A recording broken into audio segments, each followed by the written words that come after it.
Hello everyone, myself Priyanka from J Sir Tutors.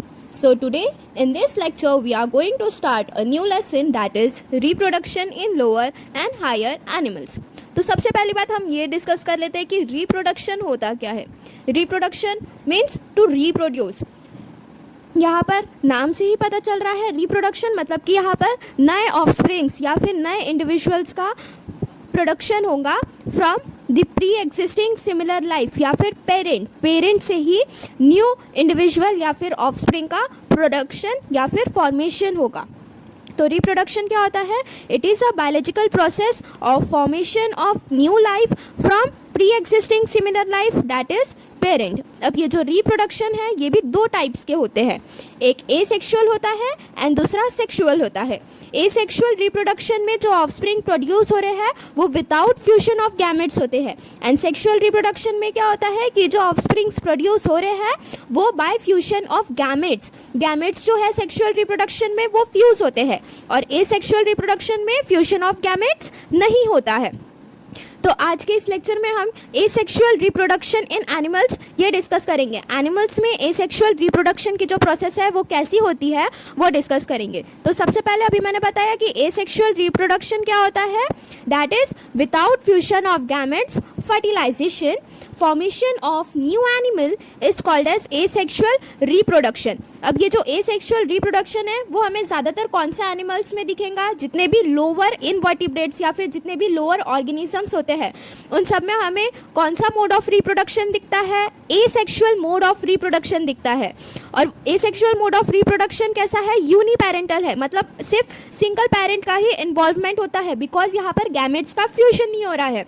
But वही अगर हम सेक्सुअल रिप्रोडक्शन की बात करेंगे तो वहाँ पर फ्यूजन ऑफ गैमेट्स हो रहा है तो वहाँ वो कैसा होगा, बाय पेरेंटल होगा. एक गैमेट कहाँ से आएगा, फीमेल से आएगा एंड जो सेकेंड गैमेट है वो कहाँ से आता है, मेल से आता है.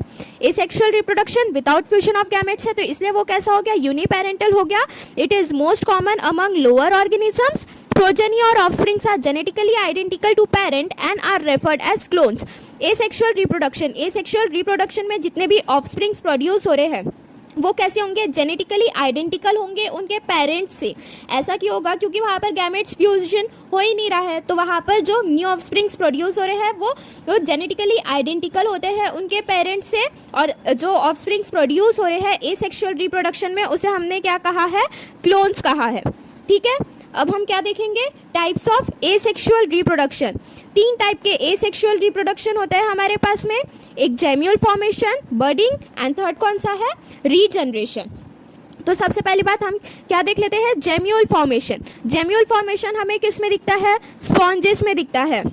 Gemmule is an internal bird found only in sponges. Gemmule formation सिर्फ और सिर्फ हमें किस में दिखेगा, स्पॉन्जेस में दिखेगा, जिसमें क्या होता है, ये जो जेम्यूल होता है ये एक इंटरनल बर्ड होता है जो कि सिर्फ हमें स्पॉन्जेस में मिलेगा. It include mass of dormant cells और archaeocytes which are capable for formation of new organism. अब यहाँ पर डायग्राम में देखो, डायग्राम में यहाँ पर बीच में जो ये मास ऑफ सेल्स दिख रहा है, ये राउंड वाले ये जो मास ऑफ सेल्स दिख रहे हैं इन्हें हमने क्या कहा है, आर्कियोसाइट्स कहा है. या तो इन्हें हम मास ऑफ डॉर्मेंट सेल्स कहेंगे या फिर आर्कियोसाइट्स कहेंगे. ये आर्कियोसाइट से ही जो न्यू ऑर्गेनिज्म या फिर न्यू इंडिविजुअल है उसका फॉर्मेशन होता है. Amoebocytes secrete hard chitinous layer surrounding the archaeocytes. अब ये जो अमीबोसाइट्स होते हैं दैट इज अमीबोसाइट्स होते हैं वो क्या करते हैं, एक हार्ड काइटेनियस लेयर सिक्रीट करेंगे जो कि आर्कियोसाइट्स को सराउंड करके रखेगा. It forms to overcome unfavourable condition. अब यहाँ पर ये जो अमीबोसाइट्स है वो आर्कियोसाइट्स के वो एक हार्ड काइटेनियस लेयर से सराउंड करके क्यों रखते हैं, ताकि वो ओवरकम कर सके अनफेवरेबल कंडीशंस को. अब ये जो जेम्यूल फॉर्मेशन है वो हमें किस में दिख रहा था, सिर्फ और सिर्फ स्पॉन्जेस में दिख रहा था. अब स्पॉन्जेस किसके एग्जाम्पल है, स्पॉन्जिला का एग्जाम्पल है. ठीक है, स्पॉन्जेस के एग्जाम्पल में क्या आ जाएगा हमारे पास में, स्पॉन्जिला आ जाएगा. ठीक है। तो यहाँ पर टाइप ऑफ एसेक्सुअल रिप्रोडक्शन, उसमें जेम्यूल फॉर्मेशन में हमने क्या देखा कि वो मोस्ट कॉमनली हमें किस में दिखेगा, स्पॉन्जेस में दिखेगा। देन स्पॉन्जेस में हमारे पास में बीच में एक मास ऑफ डॉर्मेंट सेल्स या फिर आर्कियोसाइट्स प्रेजेंट होते हैं, जिससे फॉर्मेशन ऑफ न्यू ऑर्गेनिज्म होगा। आर्कियोसाइट्स को तो कौन सराउंड करके रखता है, एक हार्ड काइटिनियस लेयर प्रेजेंट होती है आर्कियोसाइट्स के बाजू में, जो कि किससे सिक्रीट होती है, जो कि अमीबोसाइट्स जो होते हैं वो सिक्रीट करते हैं, ताकि ये जो आर्कियोसाइट्स है वो अनफेवरेबल कंडीशंस को भी ओवरकम कर सके। ठीक है। नेक्स्ट हमारे पास में एसेक्सुअल रिप्रोडक्शन का कौन सा टाइप है, बडिंग। बडिंग क्या होता है, a small outgrowth developed on the base of the body which develops as bud. After detachment it grows as individual animal, most common among coelenterates, example hydra. अब budding की बात करेंगे हम, तो बर्डिंग हमें कॉमनली कहाँ पर दिखेंगी, ज़्यादातर कहाँ बर्डिंग शो होता है, जितने भी सिलेंट्रेट्स होते हैं अपने एनिमल किंगडम में, जितने भी फाइलम होते हैं, पॉरीफेरा, सिलेंट्रेटा, प्लेटीहेलमिन्थेस, एस्कलमिन्थेस, ये सभी पड़े हैं फाइलम, उसमें जो सिलेंट्रेट्स होते हैं उनमें ज़्यादातर हमें बर्डिंग शो होती है। एग्जाम्पल में आ जाएगा हाइड्रा। अब यहाँ पर देखो डायग्राम में, यहाँ पर ये जो फिगर दिया हुआ है वो किसका दिया हुआ है, हाइड्रा का दिया हुआ है। ठीक है। अब हाइड्रा की तो ये वाली मेन बीच वाली तो ये पेरेंट बॉडी हो गई, पेरेंट बॉडी। फिर उसके बाद में नीचे में देखो यहाँ पर ये यंग बर्ड दिख रहा है, बहुत ही स्मॉल है। फिर ये जो यंग बर्ड है वो कैसा होगा, धीरे धीरे धीरे धीरे ग्रो होगा। ग्रो होने के बाद में जब ये यंग बर्ड मैच्योर हो जाएगा, मैच्योर होने के बाद में ये बर्ड फिर डिटैच हो जाएगा, एंड डिटैच होने के बाद में वो एक डॉटर हाइड्रा फॉर्म कर लेगा और ये एक पेरेंट हाइड्रा हो जाएगा। तो एक छोटे से बर्ड का ग्रोथ हुआ यहाँ पर, जब फिर वो मैच्योर हो गया तब वो जो पेरेंट हाइड्रा था उससे डिटैच हो गया। तो इसे ही हम लोग क्या कहते हैं, बर्डिंग कहते हैं। अ small outgrowth developed on the base of the body. ये जो यंग बर्ड है ये कहाँ पर डेवलप हुआ है, हाइड्रा जो प्लांट है इसके बेस पर डेवलप हुआ है। ठीक है। A small outgrowth developed on the base of the body which develops as bud, after detachment it grows as individual animal, most common among coelenterates, example hydra. Then third कौन सा type आ जाएगा asexual reproduction का, regeneration का। Regeneration मतलब कि यहाँ पर कोई भी एक ऑर्गेनिज्म है वो फिर से रीजनरेट होता है। रीजनरेट को ही हम लोग फ्रेगमेंटेशन भी कह सकते हैं। एंड ये जो रीजनरेशन है वो मोस्ट कॉमनली हमें कहाँ पर दिखेगा, प्लेटीहेलमिन्थेस में दिखता है। एग्जाम्पल में आ जाएगा उसके प्लेनेरिया, उसमें हमें रीजनरेशन की जो प्रोसेस रहती है वो दिखती है। तो रीजनरेशन में क्या हो रहा है, formation of new individual by regeneration is known as asexual reproduction by regeneration. In most organism regeneration is used as repair mechanism. For example ये देखो, यहाँ पर अगर ये एक ऑर्गेनिज्म प्रेजेंट है तो इसे अगर हम लोग ने ऐसा डिवाइड कर दिया बीच से, तो यहाँ पर ये दो पार्ट्स में डिवाइड हो गया। तो ये जो पहला वाला ऑर्गेनिज्म यहाँ पर हाफ पार्ट में डिवाइड हुआ है, उसका जो लोअर पार्ट है वो डेवलप्ड होगा, और जो सेकंड वाला यहाँ पर पार्ट दिख रहा है ऑर्गेनिज्म का, उसका जो अपर पार्ट है वो डेवलप्ड होगा। तो यहाँ पर क्या हो रहा है कि जो पार्ट कट हुआ है और जो पार्ट नहीं है वो वहाँ पर फिर से रीजनरेट हो रहा है। तो इसलिए ये किस में आ गए, रीजनरेशन में आ गए। ठीक है। सो यहाँ पर हमने सिर्फ अभी नोट्स के हेल्प से जो एसेक्सुअल रिप्रोडक्शन होता है एनिमल्स में वो कंप्लीट किया है। अभी एक बार हम टेक्स्ट बुक से भी रीड कर लेते हैं। Okay. Reproduction in lower and higher animals. We know that reproduction is one of the major life process of any living organism. It helps in maintaining the continuity of the species. अब जितने भी organisms है वो reproduction होके ही developed होंगे। तो जैसे कोई भी एक न्यू ऑर्गेनिज्म का अगर डेवलपमेंट हो रहा है, वो फिर से रिप्रोड्यूस हो रहे हैं, तो क्या हो रहा है वहाँ पर कंटिन्यूटी ऑफ स्पीशीज जो है वो मेंटेन रह रही है। Reproduction is defined as the biological process of formation of new life from the pre-existing similar life. So reproduction में क्या हो रहा है यहाँ पर, ये एक ऐसा biological process है जहाँ पर formation of new life हो रहा है from the pre-existing similar life, that is parents से। It thus becomes a vital process which enables the species to survive over a long period, even though the individuals or organisms live naturally for a limited period of time, that is their lifespan. In this chapter, we will learn about the various methods of reproduction in animals, the human reproductive system, mitogenesis, that is formation of gametes, and fertilization, that is fusion of gametes, early embryology, parturition, and reproductive health. Reproduction in animals occurs mainly in two methods, that is asexual and sexual. Asexual reproduction, it is the reproduction, that is the formation of new organisms without fusion of gametes, and sexual reproduction with fusion of gametes. तो अभी हम सबसे पहले क्या पढ़ रहे हैं, asexual reproduction in animals. It is a common method among lower animals. It does not involve meiosis nor gamete formation and fusion. अब यहाँ पर जो ऑफस्प्रिंग प्रोड्यूस हो रहे हैं वो without fusion of gametes produce हो रहे हैं, तो इसलिए यहाँ पर गैमेट्स का फ्यूजन भी नहीं हो रहा है, तो गैमेट्स का फॉर्मेशन भी नहीं होगा. अब गैमेट्स फॉर्म कब होते हैं, जब मियोसिस की प्रोसेस होती है तभी होती है, तो इसलिए यहाँ पर फ्यूजन ऑफ गैमेट्स नहीं हो रहा है. तो यहाँ पर देखो मियोसिस की प्रोसेस नहीं हुई, मतलब कि यहाँ पर गैमेट्स फॉर्म नहीं हुए, तो गैमेट्स फॉर्म नहीं हुए तो गैमेट्स का फ्यूजन होगा ही नहीं यहाँ पे. तो एसेक्सुअल रिप्रोडक्शन वो ज़्यादातर हमें कौन से एनिमल्स में दिखती है, लोअर एनिमल्स में दिखती है. It does not involve meiosis not the gamete formation and fusion. The formation of progeny is by a single parent only and does not involve both the sexes, so it is called asexual reproduction. The progeny और daughter cells are genetically identical to the single parent and are also refer to as clones. तो जितने भी offsprings asexual reproduction में produce हो रहे हैं उन्हें हम क्या कहेंगे, क्लोन्स कहेंगे, because they are genetically identical to their parent. The lower animals reproduce asexually by gemmule formation and budding. तो जितने भी लोअर एनिमल्स होते हैं लाइक सिलेंट्रेट्स एंड स्पॉन्जेस, तो वो कौन सा रिप्रोडक्शन शो करते हैं, एसेक्सुअल रिप्रोडक्शन शो करते हैं, एंड उसमें भी वो जनरली क्या शो करेंगे, gemmule formation and budding show करेंगे. ठीक है. सो जेम्यूल फॉर्मेशन मोस्ट कॉमनली हमें कौन से ऑर्गेनिजम्स में दिखता है, स्पॉन्जेस में दिखता है. अब स्पॉन्जेस में देखो यहाँ पर बीच में क्या प्रेजेंट है हमारे पास में, मास ऑफ डॉर्मेंट सेल्स प्रेजेंट है, जिन्हें हमने क्या कहा है, आर्कियोसाइट्स कहा है. अब ये आर्कियोसाइट से ही फॉर्मेशन ऑफ न्यू ऑर्गेनिजम्स होते हैं. Gemmule formation, gemmule is an internal bird formed only in sponges. It has asexually produced mass or aggregation of dormant cells, the archaeocytes, capable of developing into a new organism. ये जो archaeocytes यहाँ पर present है तो उसे कौन surround करके रखेगा, एक हार्ड काइटेनियस लेयर सराउंड करके रखेंगी, जो कि कौन सिक्रेट करता है, अमीबोसाइट सिक्रेट करता है, ताकि जो आर्कियोसाइट्स है वो उनका फंक्शन प्रॉपरली परफॉर्म कर सके अनफेवरेबल कंडीशंस में भी. सो it has asexually produced mass or aggregation of dormant cells, the archaeocytes capable of developing into a new organism. The archaeocytes get coated by a thick resistant layer of secretion by amoebocytes. The gemmule is formed to overcome unfavorable conditions. On return of favorable conditions of water and temperature, the gemmules hatch and develop into a new individual. Example spongilla. Spongilla किसका example हो गया, हमारा gemmule formation का example हो गया. अब यहाँ पर नीचे में देखो ये जो जेम्यूल का आपको फिगर दिया हुआ है, ये भी अच्छे से इसकी लेबलिंग्स विथ फिगर करके जाना, ये भी 2 मार्क्स के लिए आपसे एग्जाम में पूछ सकते हैं. ठीक है.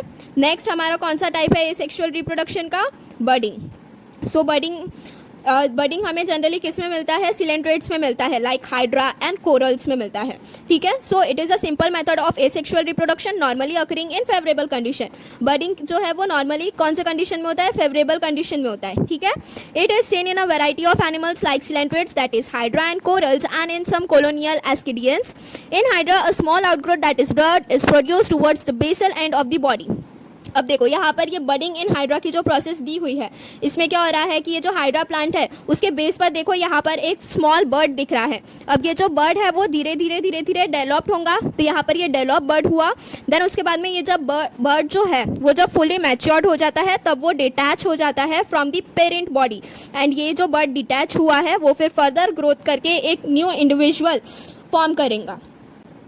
It develops as a bird which grows and form tentacles and develops, get transformed into a new individual. This process is called as budding. The young hydra gets detached from the parent and becomes an independent new organism. Then उसके बाद में again देखो फिर से नीचे में ये क्या आ गया, एक डू यू नो वाला बॉक्स आ गया, जो कि बहुत इंपॉर्टेंट हो जाता है इंटरनल क्वेश्चन के लिए. यहाँ पर ये जो रीजनरेशन का पैराग्राफ दिया हुआ है ये as a short note for 2 marks भी एग्जाम में पूछ सकते हैं. ठीक है. So regeneration, a word which in biology refers to the process observed in all living organisms from the unicellular bacteria up to the most complex multicellular forms, example humans. By this process the organism can fundamentally regain or regrow or restore its lost or damaged part. यहाँ पर आप lizard का भी example ले सकते हो. अगर उसकी टेल ब्रेक हो जाती है तो उसकी जो टेल है वो फिर से रीजनरेट हो जाती है. ठीक है. Though it involves asexual processes, it differs distinctly from reproduction. Example, a damaged hydra can regenerate its lost part. Similarly, planaria, if wounded, its cells becomes active and regenerate lost part or organ back to its original state. They also reproduce asexually by fragmentation. Also, it is seen in planarians that the anterior end exerts a pull on the posterior end, resulting in a constriction in the middle part and splitting into two pieces. Each piece grows into a new planaria that is two clones of the original have been formed. यहाँ पर देखो planaria का figure दिया हुआ है। तो यहाँ पर क्या हो रहा है कि ये जो प्लेनेरिया है यहाँ पर कंस्ट्रिक्शन हो रहा है इसके बीच वाले पार्ट में। तो यहाँ पर जो प्लेनेरिया है वो दो स्मॉल पीसेस में ये ब्रेक हुए हैं। देन उसके बाद में जहाँ से ब्रेक हुए हैं तो उसका जो पार्ट नहीं है वो फिर से रीजनरेट हो गया और उसके दो क्लोन्स फॉर्म हो गए एज इट इज़ ओरिजिनल के जैसे। तो ये क्या हो गया, यहाँ पर एसेक्सुअल रिप्रोडक्शन हो गया जिसमें हमने अभी रीजनरेशन का पार्ट कंप्लीट किया है। तो Here we have completed the mode of asexual reproduction in animals. Now moving towards sexual reproduction in animals. So sexual reproduction क्या होता है, ऐसा प्रोसेस जिनमें ऑफस्प्रिंग्स का प्रोडक्शन हो रहा है by the formation of gametes and fusion of gametes. Asexual reproduction में भी गैमेट्स फॉर्म हो रहे थे बट उनका फ्यूजन नहीं हो रहा था। बट सेक्सुअल रिप्रोडक्शन में क्या हो रहा है कि गैमेट्स के फॉर्म होने के बाद में उनका फ्यूजन भी हो रहा है ताकि हमारे पास में न्यू वेराइटीज़ ऑफ ऑफस्प्रिंग्स का प्रोडक्शन हो। ठीक है, सेक्सुअल रिप्रोडक्शन को ही हम लोग एम्फेमिक्सिस भी कहते हैं। ठीक है, so sexual reproduction in animals, it is a process which involves the production of offspring by the formation and fusion of gametes, also called as amphimixis. अब सेक्सुअल रिप्रोडक्शन जो होता है उसमें दो फेसेस इन्वॉल्व होती है, एक जुवेनाइल फेस होती है एंड सेकंड कौन सी होती है, रिप्रोडक्टिव फेस होती है। जुवेनाइल फेस को हम लोग क्या कहेंगे, ग्रोथ फेस होती है जो कि हमारी बर्थ से ही स्टार्ट हो जाती है। इस फेस में जो एनिमल्स होते हैं they are incapable to reproduce. But वही अगर हम लोग रिप्रोडक्टिव फेस की बात करते हैं तो वो हमारा जब जुवेनाइल फेस एंड हो जाता है उसके बाद में स्टार्ट होती है, that is at the age of 14 और 13। एंड रिप्रोडक्टिव फेज में जो क्या होता है कि जो एनिमल्स होते हैं they are capable to reproduce. It sexual reproduction, it includes two phases, that is juvenile phase and reproductive phase. Juvenile phase, also known as growth phase, it starts from birth. In this phase animals cannot reproduce, whereas in reproductive phase it is usually attained after physical growth, that is the juvenile phase is almost over and in reproductive phase the animals can reproduce. अब ये जो reproductive phase है वो 3 events show करता है maturity attain होने के बाद में। कौन कौन से, एक pre fertilisation, fertilisation and post fertilisation. Pre fertilisation means fertilisation के पहले के जो इवेंट्स होते हैं। फर्टिलाइजेशन में क्या होता है, fusion of male and female gamete होता है। तो प्री फर्टिलाइजेशन में क्या होगा कि fusion of male and female gamete. अब गैमेट्स कब फ्यूज होंगे, पहले तो उसके लिए गैमेट्स का हमें फॉर्मेशन करवाना पड़ेगा, फिर उसके बाद में गैमेट्स का ट्रांसफ़र करवाना पड़ेगा, देन उसके बाद में ही जो गैमेट्स है वो फ्यूज़ कर पाएंगे। तो प्री फर्टिलाइजेशन में क्या आ जाएगा हमारे पास में, gametogenesis, that is the process of formation of gametes and gametes transfer, that is transfer of gametes. तो सबसे पहला इवेंट कौन सा आ गया हमारे पास में, मैच्योरिटी अटेंड करने के बाद में रिप्रोडक्टिव फेज में सबसे पहला इवेंट कौन सा आता है, pre fertilisation, that is gametogenesis, process of formation of gametes and the transfer of gametes. Next कौन सा है, फर्टिलाइजेशन है, that is the fusion of male and female gamete. अब फर्टिलाइजेशन के बाद वाले इवेंट्स को हम लोग क्या कहते हैं, पोस्ट फर्टिलाइजेशन इवेंट्स कहते हैं। अब गैमेट्स का फ्यूजन हो गया तो यहाँ पर क्या होगा, जाइगोट का फॉर्मेशन होगा एंड देन एम्ब्रियोजेनेसिस की प्रोसेस होंगी। So the formation of zygote and embryogenesis it takes place in post fertilisation phase. In reproductive phase, after attaining sexual maturity, the animals exhibit various events. First is pre-fertilization, which includes gametogenesis and gamete transfer. Next is fertilization, which includes fusion of male and female gamete. Then the last we have is post-fertilization event, which includes the formation of zygote and embryogenesis. Okay. Next we have the breeding patterns of sexually reproducing animals. तो जितने भी sexually reproducing animals होते हैं उनका different breeding patterns होता है। Like कुछ animals जो होते हैं वो सीजनल ब्रीडर्स होते हैं एंड कुछ जो होते हैं वो कंटिन्यूस ब्रीडर्स होते हैं। सीजनल ब्रीडर्स का मतलब क्या होता है, ऐसे एनिमल्स जो कि रिप्रोड्यूस कर पाएंगे only once in a year. And continuous breeders में क्या होता है कि जो एनिमल्स रहते हैं वो कंटिन्यूसली रिप्रोड्यूस कर सकते हैं कोई भी समय पर। एक साल में। तो सीजनल ब्रीडर्स में क्या आ जाएगा, they reproduce only once in a year, example goat, dog, cow, buffalo. And continuous breeders में क्या आ जाएंगे, this are the animals which can reproduce at any time in the year, example human beings. ठीक है, सो यहाँ पर जो sexual reproduction in animals है उसका हम लोग ने अभी एक इंट्रो पार्ट देखा है। इससे पहले एक बार टेक्स्ट बुक से भी हम रीड कर लेते हैं। Okay, so sexual reproduction in animals. It is the process which involves the production of offspring by the formation and fusion of gametes. Gamete formation को हम लोग क्या कहते हैं, gametogenesis, and then gametes fusion होता है। It is also called as amphimixis. In animals, gamete formation primarily involves meiosis. अब यहाँ पर गैमेट्स का फॉर्मेशन हो रहा है, तो गैमेट्स कैसे फॉर्म होंगे, मियोसिस के प्रोसेस से। जैसे ही meiosis that is reduction division होगा तो यहाँ पर हैप्लॉइड गैमेट्स का प्रोडक्शन होगा, बिकॉज जो गैमेट्स रहते हैं वो पहले तो डिप्लॉइड होते हैं एंड देन उनके बाद में जिनसे उनका प्रोडक्शन होता है, जहाँ से गैमेट्स का ओरिजिन होता है, वो वहाँ से उनका डिप्लॉइड स्टेज चलते जाता है, तो इसलिए फिर मियोसिस की प्रोसेस होती है।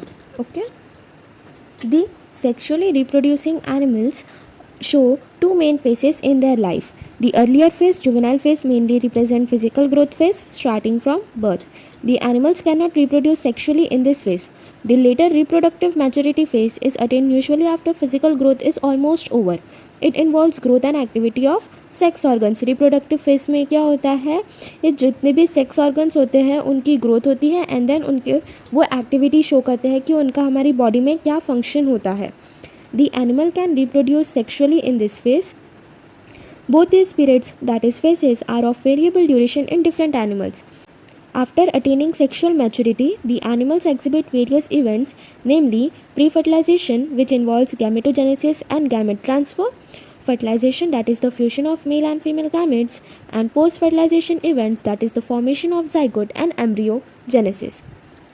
The sexually reproducing animal shows various breeding patterns. Some, like goat, sheep, and donkey, are seasonal breeders. That is, they can breed once in a year, while humans and apes are continuous breeders. That is, they can breed throughout the year. सो यहाँ पर जो हमारा introduction part था sexual reproduction का वो complete हो गया है। Now moving towards human reproduction.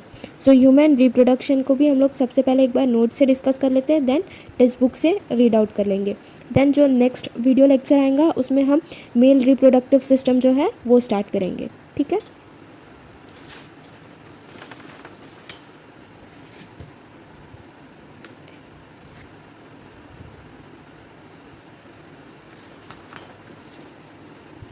So human reproduction. अब जो ह्यूमन्स होते हैं, ह्यूमन्स जो है वो कैसे हैं, सेक्सुअली रिप्रोड्यूसिंग ऑर्गेनिजम्स हैं। ह्यूमन्स जो है वो सिर्फ और सिर्फ सेक्सुअली ही रिप्रोड्यूस कर सकते हैं, एसेक्सुअली वो रिप्रोड्यूस नहीं कर सकते हैं। अब ह्यूमन्स में भी फिर जो रिप्रोडक्शन की प्रोसेस हो रही है उसमें बहुत सारे अलग अलग सिक्वेंशियल इवेंट्स होते हैं जो कि सीक्वेंस वाइज ही परफॉर्म होते हैं उनकी बॉडी में। तो सबसे पहला इवेंट कौन सा आ जाएगा उसमें, gametogenesis. Gametogenesis, genesis word is used for formation and gamete. So यहाँ पर क्या आ जाएगा, गैमेटोजेनेसिस का मतलब the process of formation of gametes. Then next we have is insemination. Insemination का मीनिंग क्या होता है, the transfer of male gamete into the female reproductive tract is known as insemination. Then third we have is internal fertilization. Fertilization means fusion of male and female gametes. So why here it is said that internal fertilization? Internal fertilization is the process of fertilization. It takes place in female reproductive tract. That's why it has said here that internal fertilization. मतलब female reproductive tract में ये जो fusion of male and female gamete है वो हो रहा है यहाँ पर। Then next we have is zygote formation. यहाँ पर जाइगोट का फॉर्मेशन हो गया मेल और फीमेल गैमेट के फ्यूजन की वजह से। जाइगोट फिर जब धीरे धीरे डेवलप्ड होगा देन उसके बाद में वो एम्ब्रियो का फॉर्मेशन करेंगे, that is embryogenesis. Then next we have the gestation period. Gestation period को ही हम लोग प्रेगनेंसी पीरियड भी कहते हैं। And then last event we have is parturition, that is the delivery. The gametes in male and female are produced by primary sex organs like testes and ovaries. अब mail और female में जितने भी gametes का production हो रहा है तो वो कौन कर रहा है, प्राइमरी सेक्स ऑर्गन कर रहा है। मेल्स में जो प्राइमरी सेक्स ऑर्गन है वो क्या है, टेस्टिस है जो कि स्पर्म का प्रोडक्शन करेगा। एंड फीमेल्स में जो प्राइमरी सेक्स ऑर्गन है वो क्या है, ओवरीज है जो कि ओवम का प्रोडक्शन करते हैं। ठीक है।